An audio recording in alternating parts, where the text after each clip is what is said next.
আকৌ এটি নতুন বছৰ আহিল, কিন্তু নিজকে এই প্ৰশ্ন সোধকচোন, আপোনাৰ মনটো নৱীকৰণ হৈছেনে? নতুন হৈছেনে আপোনাৰ মন?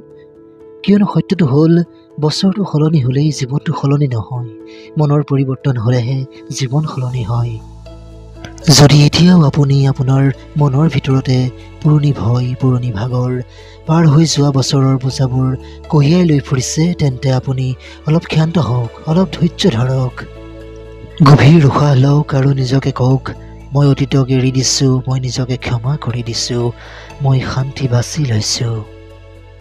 মনত ৰাখক, মনটোক পুনৰ স্থাপন কৰা, মনটোক ৰিছেট কৰাটো দুৰ্বলতাৰ লক্ষণ নহয়, বৰঞ্চ ই এক আত্মপ্ৰেমৰ আৰম্ভণিহে মাথো।